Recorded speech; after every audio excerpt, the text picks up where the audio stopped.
Hey Jen, want to talk about sleeping in separate beds? I thought you would never ask. Great. In this episode, we're talking about separate beds and separate bedtimes. Is a good night's sleep more important than a single master suite? Let's do it.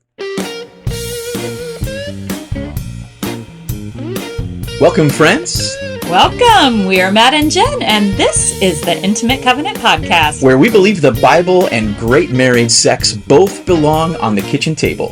That's right, we're talking about godly marriage and hot sex and emotionally fulfilling oneness in your marriage.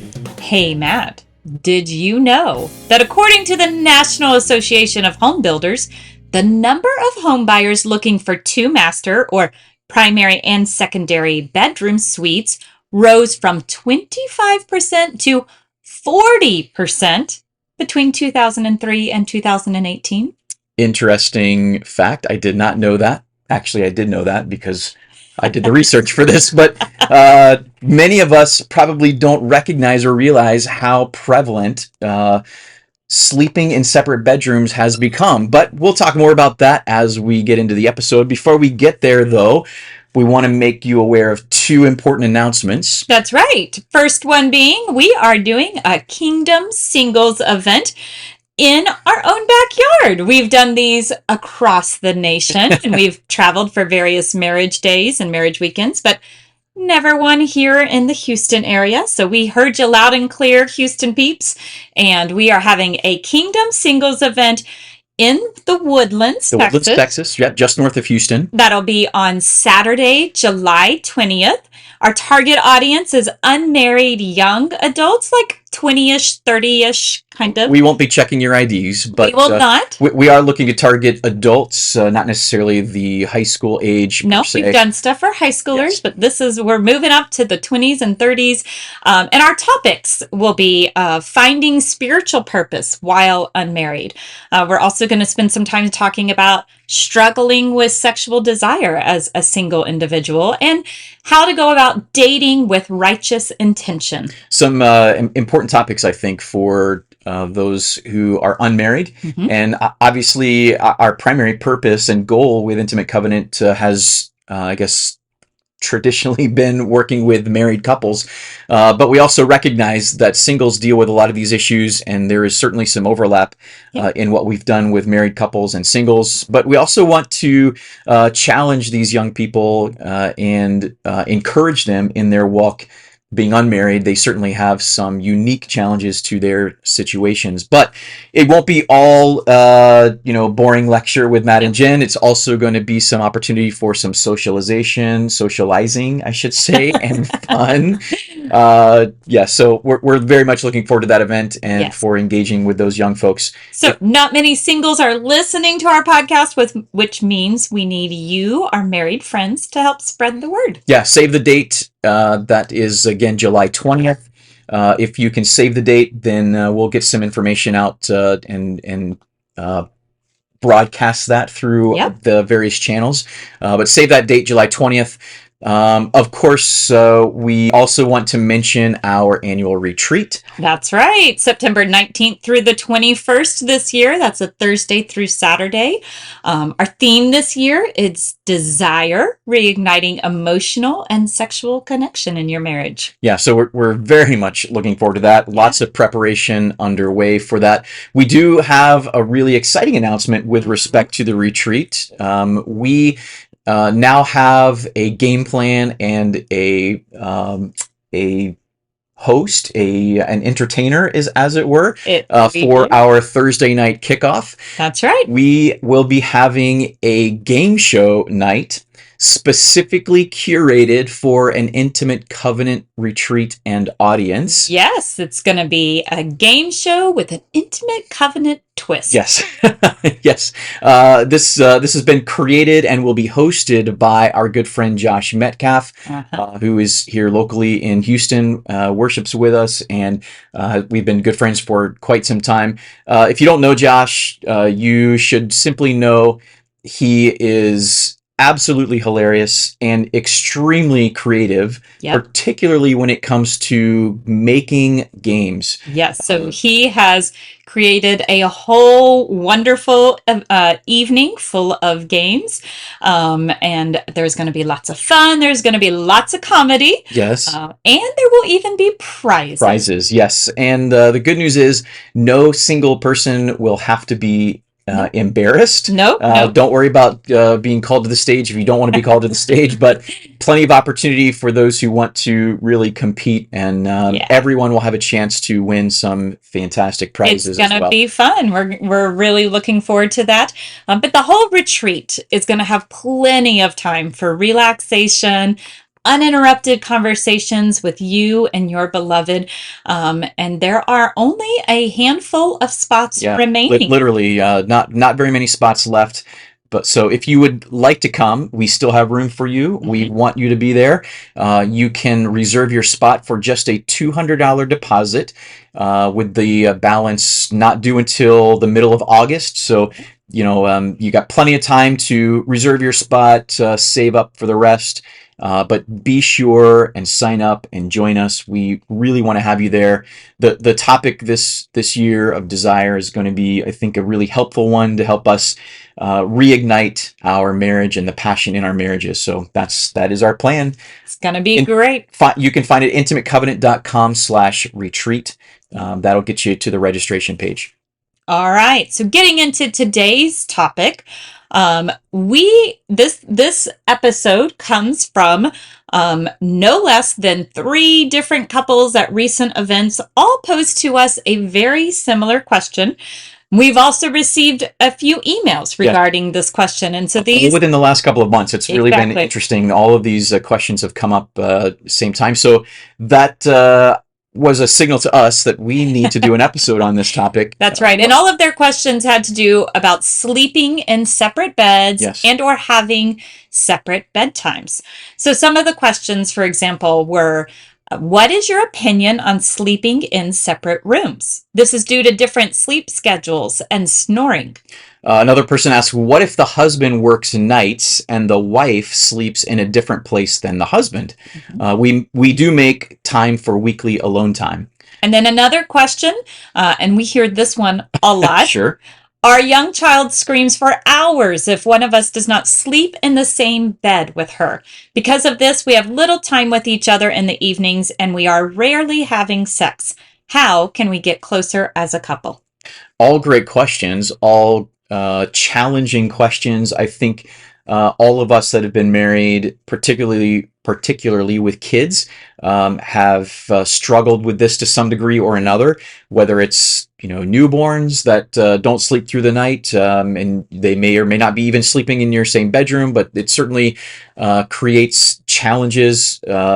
Probably one of you is a night owl and the other is a early bird, and so many couples struggle with having different sort of circadian rhythms, as it were.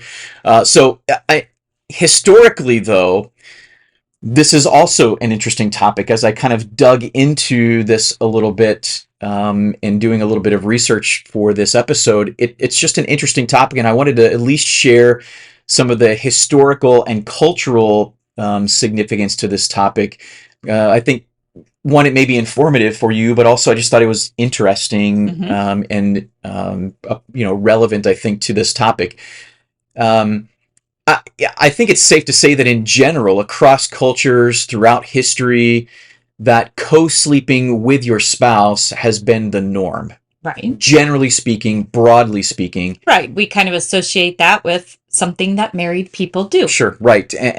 However, it's also safe to say that in Western culture, between around the 1850s to the 1950s, twin beds were viewed as the preferred sleeping arrangement for upper-class married couples. That is, separate beds and even separate bedrooms. Mm-hmm. For example, Dr. Edwin Bowers, whomever he might be, wrote a book called Sleeping for Health in 1919. Quoting from that book, he says, "Separate beds for every sleeper are as necessary as our separate dishes for every eater. They promote comfort, cleanliness, and the natural delicacy that exists among human beings. The natural delicacy. Oh, It's very, okay. very properly put. Yeah. I can't necessarily disagree that it is in some ways more comfortable, maybe more clean, but that was his opinion, his educated pontifications about how we should sleep. The shame-filled and puritanical sexual taboos of the Victorian age around that time probably, however, were fueling, at least to some degree, this unfounded medical advice of his time. Mm-hmm. In fact, did you know that Queen Elizabeth and Prince Philip slept in separate bedrooms for their entire 75-year marriage? I did not know that. That is remarkable. Hopefully, they didn't spend all of their time in separate bedrooms, but at the very least, they had separate bedrooms and they slept, at least, in separate bedrooms. Did you learn that from The Crown? No, I did not. Wait. You don't think that that's the, a historically accurate telling of I have their no story? idea. We'll see. Don't have a lot of interest in the British monarchy, but I do think it's interesting, though, that vestiges of this kind of, we'll say, sexually repressed thinking do show up even in popular early American television shows. Right. For example, you probably all have seen clips of I Love Lucy or the Dick Van Dyke Show, where the couples, their married couples, are shown at least on the television screen as sleeping in separate beds. Right. Even though they're in the same bedroom, they had separate beds, separated by a nightstand and a cute lamp, and they get in bed, say goodnight to each other across the space between these separate beds. You might be interested to know that one of the first couples to be shown in bed together on a television screen are Fred and Wilma Flintstone. Maybe they could get away with it because they were cartoons. I mean, they were from the future. No, they definitely were not from the future. Oh, wait.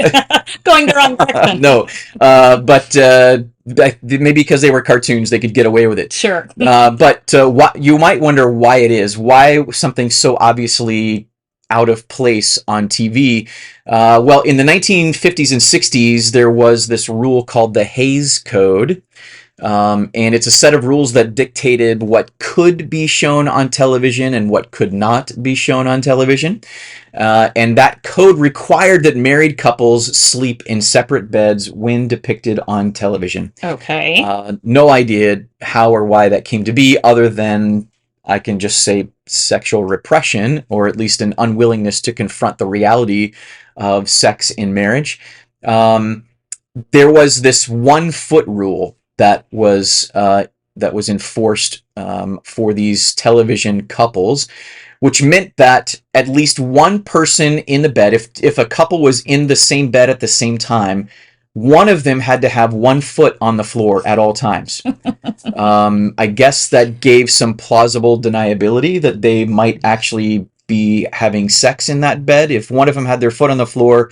Surely you cannot be having sex if a foot's on the floor. I don't know how or why, but that's kind of what came to be.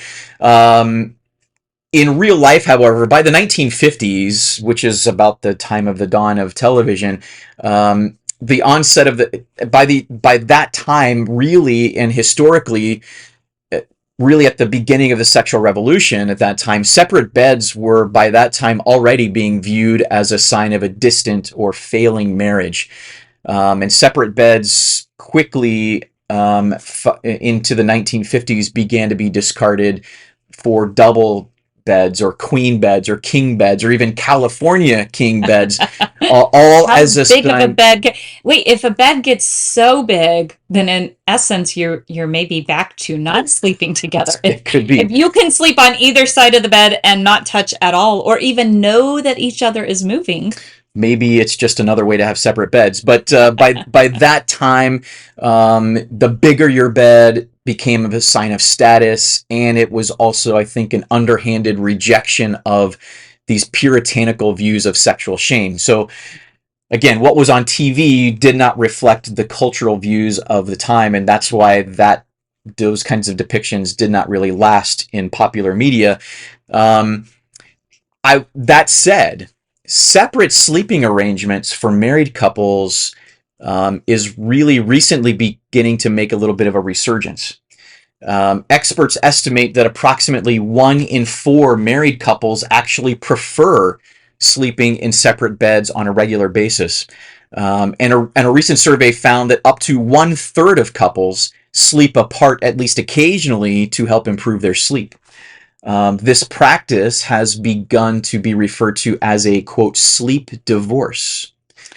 Okay. Interesting. So thank you for that historical deep dive into more than you ever wanted to know. Separate beds for married couples. But I thought it was interesting. It was interesting. I appreciate that. Maybe not, but what I think it's maybe safe to, or maybe a good idea to start this conversation by considering what are some reasons that couples may choose to sleep in separate beds. Yes, not many of us are bound by TV laws regarding exactly what's being depicted in our bedroom. There is no Hayes rule for your bedroom. Good thing. All right. So real reasons for real life couples to be sleeping in separate beds. Well, like our questions alluded to, I think one of the main reasons, or often a primary reason, is health or medical problems. Yeah, clearly this is the most common reason why couples would choose to sleep in separate beds is because of health or medical issues, including like snoring or sleep apnea. Or maybe an illness that might be temporary, or it might be a chronic illness. Or something like insomnia. Right. Insomnia, or if you just simply are a restless sleeper and you don't want to keep your or your constant restlessness is keeping your sleeping partner, your spouse, awake as well. Yeah. That would be perhaps a reason that a couple might consider sleeping in separate beds or separate bedrooms. I think another reason that couples consider this is frankly because of different schedules, like you alluded to, maybe your natural circadian rhythm, one being a night owl, one being a very early bird, but also things like work schedules, especially if one of you does shift work and has to sleep during the day and work during the night, or have different hours like that. Right. That certainly could be a reason to consider sleeping separately so that each of you can get an adequate amount of sleep without disturbing the other. Kids. Kids are a very common reason why couples may choose to sleep separately. At the very least, not fall asleep together. Often there is, a kid who won't sleep without a parent in their room. And so it's kind of evolved into one spouse is kind of going to bed with that kid, waiting till they fall asleep, but falling asleep themselves and ending up in that bed. Right. Or it could be that the kid is actually in the master bed, or multiple kids are in the master bed, and therefore there's no room for two spouses. There's no room for two adults. Sure. That's right. Yeah. So definitely kids are a big factor here. And I think another reason that sometimes we don't want to admit is just simply relational conflict. Yeah. Sometimes it's just easier to not be together. We don't want to be in the same space together. We don't want to share any kind of intimate or close time together. So we choose to sleep separately. And frankly, that could be playing a role in all of these other reasons. A little bit of snoring could make for an easy excuse for me to just avoid being around you. Or letting the kid be in our bed provides a buffer between you and I, or the kid's needs come way above, where we should be relationally. Yeah. So yeah. Absolutely. Over the past few months, and I think I don't think it's a coincidence that we got all of these questions more recently, because over the past few months, there has been an increasing number of social media posts and news articles and featured articles promoting this practice of separate bedrooms for spouses. I've noticed it even before we were getting these questions that there has definitely been a resurgence in the popularity of this idea. And Cameron Diaz, you may or may not care who that is, but she is a celebrity of sorts, probably helped to further popularize this concept. Back in December of last year, she said in an interview, quote, "We should normalize separate bedrooms. To me, I have my house, you have yours. We have the family house in the middle. I will go and sleep in my room. You sleep in your room. I'm fine. She said, and we have the bedroom in the middle so that we can convene in for our relations. I appreciate your Cameron Diaz, Is interpretation that there. a interpretive reading? Well, Yeah, good. okay, Cameron. Well said. I think real solid argument you Sure, have there. right. Um, but she's not alone. No, She and her partner, husband, whomever that may be, I have no idea. other I have no idea. Other celebrity couples, though, who are known to sleep apart include folks like Gwyneth Paltrow and Brad Falchuk. They say that their separate living arrangement is the key to their marital bliss. Brad sleeps at his home 3 nights, and then he stays with Gwyneth for 4 nights. Okay. Interesting arrangement. Victoria and David Beckham. This couple sleeps in separate beds in their country home with his and her wings of their home, since, as they said, their different lifestyles were causing problems for their sleeping arrangements. He wants to decorate in soccer stuff, and she does not, maybe? I'm sure boils down to that, I'm sure. The decor, right. Sarah Jessica Parker and Matthew Broderick have separate beds in their townhome. Their townhome, of course, probably doesn't look like your townhome because they have his and her wings of their townhome. We don't have wings in our house. I don't think that qualifies as a townhome anymore. But interesting, Donald and Melania Trump. This couple reportedly and reliably reportedly slept apart during their time while they were living in the White House. Interesting. Didn't know that about them. Angelina Jolie and Brad Pitt. You'd think they were a happily married power couple. This couple reportedly lived separately, I should say, under the same roof until, of course, they were divorced in 2016. But again, another couple that had his and her wings of their home. I can't say that I would turn to any of those couples for marriage advice, nor would I think that I want to emulate them. But again, I get what you're saying, that this is something that's out in current culture, and it's becoming much more popular. Like you alluded to in the opener, the National Association of Home Builders has seen a dramatic increase, almost double the amount of couples who are looking to buy a home that has two master suites, as it were, two primary suites. So that's, I think that says a lot. Now, there might be more than one reason why people are looking for, ensuite bedrooms. Sure, maybe they have grandparents living with them or something, but it can't be denied that there are a lot of folks looking for two primary bedrooms. His and her Yes, room. his and her bedroom. I think it's a very interesting historical and culturally relevant topic, but does the Bible have anything to say about this? That's always the question, isn't it? I think it's probably safe to say that the Bible does not give specific instruction on whether you should or should not be sleeping in the same bed. Now, Hebrews 13:4 refers to the marriage bed. Okay. Singular marriage bed in Hebrews 13:4, yes, but I think it's probably a stretch. I'm no biblical scholar of any certification, but I think it's a stretch to say that would be authority to condemn separate sleeping arrangements. Probably can't base that argument just off of... If you're a biblical scholar and you want to weigh in on that topic, we would invite your feedback. Send us an email. Feedback@intimatecovenant.com. Let us know. But there are other important biblical principles of marriage here that I think that need to be carefully considered in how you choose your sleeping arrangements. Particularly if you're going to go away from the norm, the historical norm, which is sleeping in the same bed as your spouse. So here's where we spin this towards, great, that was a lot of great information, Matt, but how does it apply to my life? Let's talk about the principles. Let's talk about that. So I think one important principle that needs to be considered is that our arrangements ought to help us avoid sexual immorality.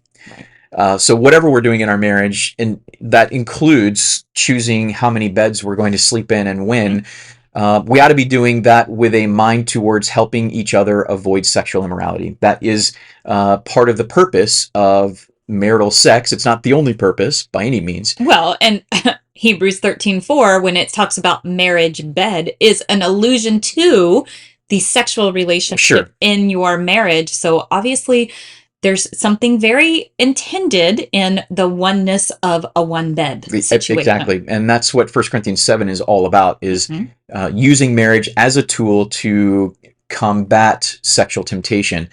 I think another principle here is the idea that in our marriages, we are obligated to serve and to cherish one another. So does our sleeping arrangement serve and cherish our spouse? And maybe we'll talk a little bit more about what that might mean specifically in a few minutes, but again, maybe that could go both ways. And I think I can see how you could make an argument one way or the other. Well, and then I think everything in your marriage should be for the purpose of building spiritual, emotional, and sexual unity.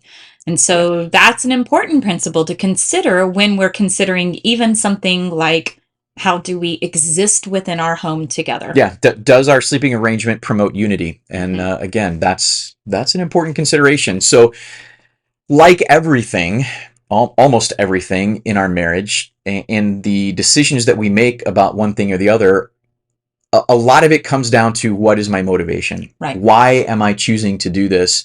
Because it's not always as easy as book, chapter, and verse, I can or can't do this. Right. Most of the time, it's about, why am I doing this? And what is my reason for wanting to do this? Well, and clearly there's a difference in, I need to sleep alone for the sake of getting better rest versus, I don't want to be in the same space as you. Sure. Yes, those are two reasons why we might give for why we want to sleep in different bedrooms. Now, we might not word it that way. Right. But your motivation determines if your desire and your decision is righteous, and if it's healthy for your marriage.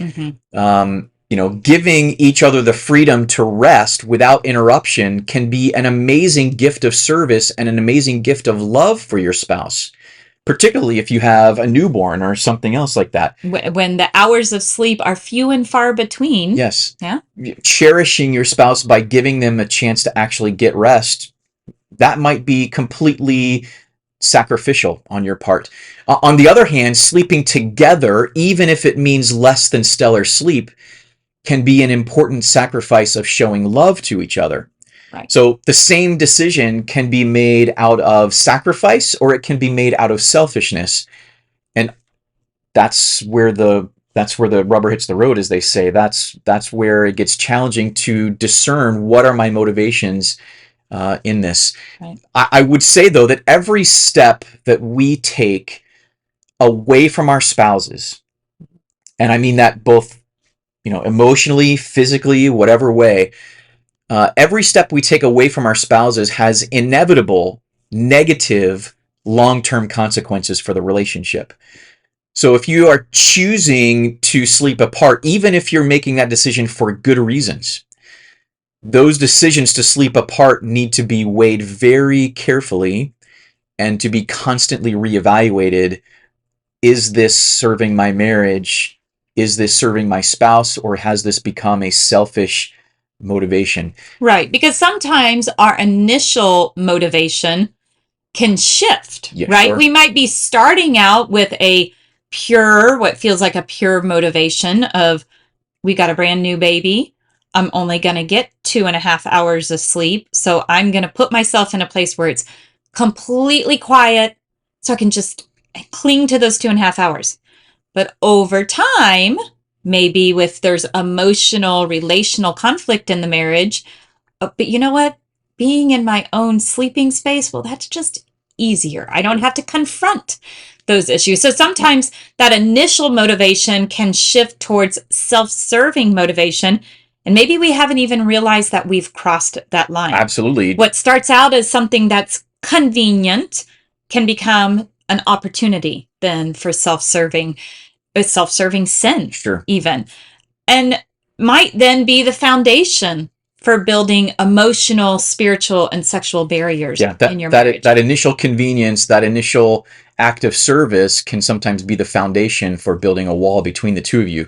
And I think that's important to acknowledge and recognize. So I would also add, I mean, we've been talking mostly in the context of sleeping in separate bedrooms, But I would say that these principles also ought to apply and also ought to be considered with respect to separate bedtimes as well. Now, it's not necessarily the same degree of separation as separate beds. When you're not sharing a bedtime, though, you are opening a door to create some barriers. If you are not going to bed at the same time, again, sometimes just like perhaps buying a bigger mattress, it can become a de facto means of sleeping apart. Yeah, I mean, many of us who would scoff at the idea of separate bedrooms, right, might actually realize that they are, in fact, participating in sleep divorce. Sure. Because they're rarely actually in bed together awake. Right, exactly. You know, if one of you falls asleep very quickly and very deeply, you're not even awake when your spouse comes to bed. You know, does it even matter if you're in the same room? Sure. Sometimes? Right. You are missing out. If you don't share a bedtime, if you don't share this bedtime routine, you're missing out on so many built-in opportunities for connection, for intimacy. Well, and I think why that is, like, what is special about bedtime? Well, when I think about it, I think what we recognize is that bedtime is naturally, it's disarming. Yes. It is vulnerable. There is something very vulnerable to going to bed together. And even those moments of preparing to go to bed, of getting in bed with one another, that's meant to be a vulnerable time. And those can create golden moments of conversation, of just simple cuddling, of intimacy on many different levels. Oh, absolutely. And if you have kids, you recognize this. You take advantage of those opportunities. That's when things are relatively quiet. That's when you have focused attention of each other. Mhm. It's an opportunity for some of those conversations that you just can't happen during the busyness of the day. Right. It's a golden moment. It's a golden opportunity. And if you don't have the same bedtime, you're missing that opportunity. Right. Now, doesn't mean you can't make that up in other ways, but it is an opportunity. It is something you have to recognize. And so separate bedtimes promote emotional and physical drifting away from one another. I mean, that is the reality of separate bedtimes. And so that really allows for more opportunity for selfishness and betrayal. Yeah, just lots of spouses, for example, lots of spouses who have been in bondage to pornography will tell you that their sin gripped tightest while their partner was in bed without them. Mm-hmm. Just ask around. If you don't believe me, ask those that have suffered through that. It just creates opportunities for selfishness and for drifting apart. And you might be saying, but that's not our story. We're not saying that's everybody's story, but this is a place to be aware. What are the things that can happen when we choose separate bedrooms or separate bedtimes? If it's what you've chosen or if it's something you're considering, these are things you have to factor into that conversation. I would say despite this recent modern resurgence in the practice of sleep divorce, as it's been called, the actual scientific research is fairly one-sided about the benefits of co-sleeping with your spouse. Here you are pulling out a scientific research. Let me just warn you, I read no less than 20 scientific articles about this. And if you're really interested, I'll even include those in the show notes if you're interested in doing the research yourself. But let's, and I'll use some air quotes, follow the science on this topic.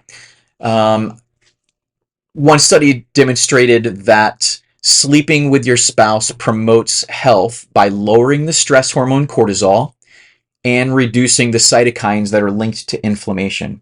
It's just better for your health to have someone sleeping beside you, contrary to the doctor that we quoted from the 1920s. Sleeping together is also thought to boost oxytocin levels, which are known to lower anxiety levels and to promote connectedness in your relationship. In at least 5 other studies on this topic of co-sleeping, all of them confirmed that sleeping with a spouse improves your sleep quality, especially in women for some reason. I don't know. Couples with different bedtimes, and again, that's not different beds, that's couples with different bedtimes, have less sex, and more conflict. And that's just what the science That's says. what it says. That's not Matt and Jen. Is that surprising? I don't think if any of us really sat down and thought about it, that probably is not surprising, but it's not always what you hear, and it's not always what we do. Right. I think it's no surprise that research validates that when you aren't sleeping well, you and your relationship will also suffer too. Sure, there's another side to this. It goes both ways. There's definitely another side to this. Spouses of snorers more frequently report sleeping problems, insomnia, daytime fatigue, and sleepiness. So, therefore, wives of patients who are suffering from obstructive sleep apnea perceive their marriages as more stressful. If you're not sleeping, especially if it's because of your spouse, your marriage is going to be more stressful. More conflict was reported in romantic relationships following poor nights of sleep. Okay. If one of or both of you does not sleep well, you are likely going to have more conflict the following day. Spouses of patients being treated for obstructive sleep apnea were significantly more depressed and socially isolated. It has a negative impact on your personal well-being if your spouse is keeping you up at night. Mm-hmm. It is also perhaps reasonable, knowing all of this, again, this is probably common sense, but again, the research also bears this out. It is definitely reasonable that a couple should prioritize a good night's sleep. How then do we balance the need for sleep with the clear benefits of shared bedtimes and sleeping together? Right. Particularly if you have these issues between you or among you in your marriage and in your marriage bed. Right. So where we land this podcast is what do Matt and Jen think, right? Well, that's why people asked us the question, and we are not going to claim, like we never claim, to have all the answers for your marriage or even for the marriages of those that posed these questions to us in the first place. But I think we have some thoughts about what every couple should be trying to prioritize. What that looks like in your marriage is between you and your beloved. Yes. But since our opinion was asked, we'll oblige. I'm not afraid to give my opinion and at least some principles that have to be considered and thought about, and I will give you my urging or my admonition for what I think that should look like in your marriage to the best of your ability. One is go to bed at the same time. Whatever that looks like, whatever that takes, go to bed at the same time. You don't both have to go to sleep at the same time. Right. But you should both do whatever it takes to unite your bedtime routine, your nighttime routine, so that you are spending some quality time, even if it's just a few minutes. Yeah. That few minutes of connection at the end of the day will make a big difference in continuing to build relationship. We know this because this was our story, right? Yes. This changed everything in our marriage because you are a night owl. Mm-hmm. And most people know about me that I think 9 p.m. should be everybody's bedtime. Nothing should be happening past 9 p.m. I'm a morning person though, and you're not. And so we had to make a very strong effort. We recognized the detriment in our marriage that was happening because especially when we had little kids and I was exhausted. Absolutely. And I went to bed and you did not. Mm-hmm. And that negatively affected us. Oh, it negatively affected our emotional connection, our sexual connection. It negatively impacted our entire marriage. Mm-hmm. So we made some sacrifices. One of us worked really hard to stay up a little bit later. And by taking a nap during the day. Whatever it takes. And one of us works really hard to get up a little bit earlier than I normally would. And so we can blend our bedtimes. I don't fall asleep when Jen does. No, I hit the pillow and I'm out cold, right? What do? I pick up my book and I maybe read one paragraph and then my head's up flopping and I'm out. And then I take her book out of her lap and I turn her light off. Now you know what it looks like in Matt and Jen's bed. No, you don't. No, you don't. But yes, so again, our opinion, and this is coming from what we have lived, go to bed at the same time. Yeah. It just creates more opportunity for connection. Absolutely. As much as it is within your power, go to sleep at the same time. It probably doesn't necessarily need to be stated, but maybe we'll go ahead and state it. If you're going to go to bed at the same time, go to bed at the same time in the same bed. Yes. Whatever it is, whatever it takes, go to bed in the same bed as much as that is possible. Yeah. Understanding that there are sometimes some things that get in the way of that. But And that general principle should be your norm. That should be your norm. What you're striving That should for. be your goal. Yes, yeah. Agreed. Right. And to that point, that means you probably need to get kids and or other distractors out of your bedroom. Yeah. You've got to do the work, whatever that looks like, to get things in order so that you have the opportunity to go to bed at the same time and in the same bed. Right. And I will just say, if there is a time in which you must sleep apart, yeah, and we're not condemning that. Okay, let's be clear about that. We're not condemning sleeping apart. There is perhaps some times where that might be appropriate. I would say if you're going to sleep apart, though, number one, you need to very clearly and intentionally state and define your purpose for separate sleeping arrangements. Yeah. And in so doing, set a timetable then to reassess your situation. Right. Don't just stumble into this and realize, you know what, we're not sleeping together anymore, or we're going to bed at such different times that we are in essence not sleeping together. Yes. So this should be a very intentional decision. And within that intentionality, you should have the conversation about, when are we reassessing this? Yes. And we have a timetable in which we are working again to make our norm, our goal, what we're striving for, that oneness of being together. So you might get 6 months or 6 weeks down the road and decide, you know what, we're in the same situation. We haven't been able to resolve these issues that are forcing us to sleep apart, and we might need to make the same decision again, but make it a decision. It should not be the conversation. It should not be your default. Right. And so within that conversation should be an assessing of what are our reasons for sleeping apart, and are those reasons selfish or are they serving? And ask yourself the question, is our marriage better or worse because of this decision? And maybe it's both. And so you're going to need to weigh, how important is it that we continue sleeping separately? How important is it that we try to get things back together? Are we more or less connected because of this decision to sleep separately? And if you must sleep apart, then I think another important aspect is that you've got to be even more creative with your well-rested mind. You're right. Your body should be well-rested mentally and physically to make opportunity for emotional and sexual connection. So you've got to recognize that you are taking away a natural place where emotional and sexual connection can happen.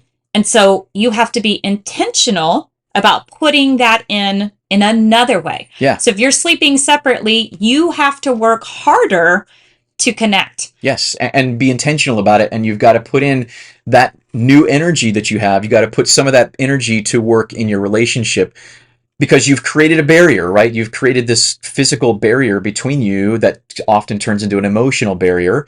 You're putting that between you. You've got to work harder to get past that. And so use that energy and make the time to make those connections. Well, and I would say this is where scheduling sex would be very important for a couple like this. You need to know, when are we having sex regularly? And that's maybe every Sunday night. You sit down and have the conversation. What does this week look like? What are the nights that we are going to be purposeful about connecting? Or the mornings. Maybe it's we get up together. We might not be in the same room for whatever reason, but we're going to get up together. Or your work schedule and my work schedule are so off. Where are the hours where we do connect? And it might be fun to ask your spouse, your place or mine? One way to spin it. It could add some spice to your relationship. I guess I can't deny that. But I think you need to be very sensitive to emotional or sexual drift in your relationship. Yes, for sure. If you must sleep apart. So as much as it is within your power, eliminate whatever the barriers are to sleeping together so that you can get to bed, in bed with each other as often as possible. That might mean you've got to retrain your kids to sleep on their own, in their own bedrooms. And that is going to be, in some cases, just terrible for weeks. Right. No one's going to sleep for weeks. It might be a process depending on how old your kids are, depending on what their sleep issues are. And what you've trained them to do.